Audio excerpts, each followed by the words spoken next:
Bonjour, je suis allée à la FNAC de Perpignan et j'ai fait une nouvelle razzia sur les livres qui viennent de sortir. Alors là, j'ai lu le roman d'Olivier Poivre d'Arvor, qui ressemble pas mal à son frère d'ailleurs, sauf qu'il n'a pas de cheveux. Alors ce roman s'appelle L'amour à trois, tout un programme, je vous le montre, voilà. C'est un livre curieux en fait, parce que c'est une histoire pas sérieuse, racontée par un monsieur très sérieux. Et ça donne un drôle de mélange assez original. Alors, le narrateur se trouve en Guyane. Le narrateur a une bonne cinquantaine. Il vient d'avoir un AVC. Ça va pas bien pour lui, hein.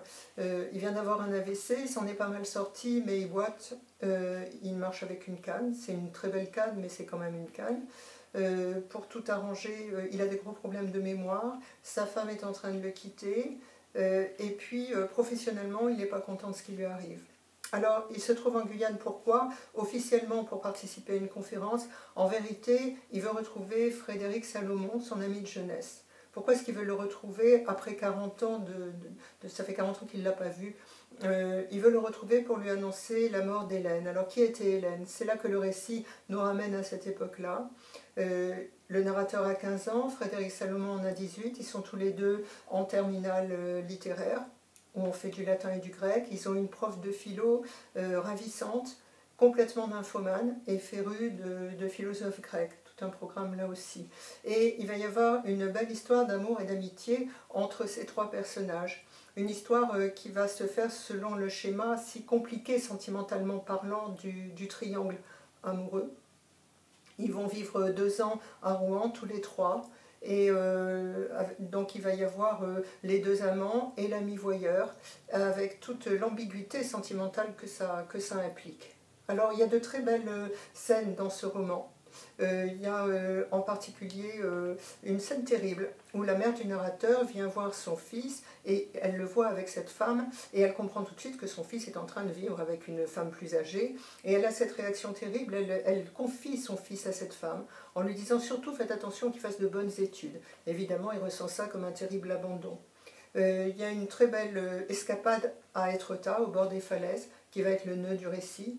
Et puis il y a la remontée d'un fleuve à contre-courant en Guyane, à la fin du livre, qui symbolise très bien la remontée très difficile dans les souvenirs, surtout quand on a des problèmes de mémoire comme ceux du narrateur.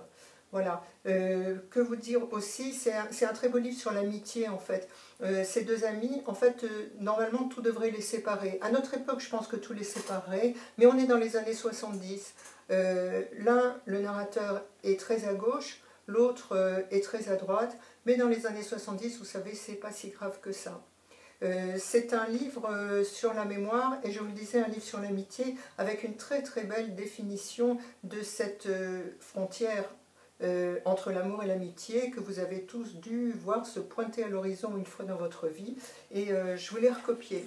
Alors attendez, je vous lis ça. Cette frontière si fine du désir qui existe entre l'amitié et l'amour, une frontière que je respecte au point de penser qu'elle est la dernière limite à ne pas franchir, la ligne de pudeur. Voilà, je trouve ça extrêmement bien dit dans cette définition, la ligne de pudeur. Voilà, j'ai beaucoup aimé ce livre. Le seul reproche que je peux lui faire, c'est qu'il est écrit par un monsieur très très cultivé, qui a le défaut de tous ces hommes très très cultivés, c'est qu'ils ne peuvent pas s'empêcher à un moment ou à un autre de vous faire un petit exposé. Mais je lui pardonne parce que j'ai passé un très très bon moment de lecture. Et j'espère que vous en ferez de même. En attendant, je vous fais un gros baiser. Au revoir.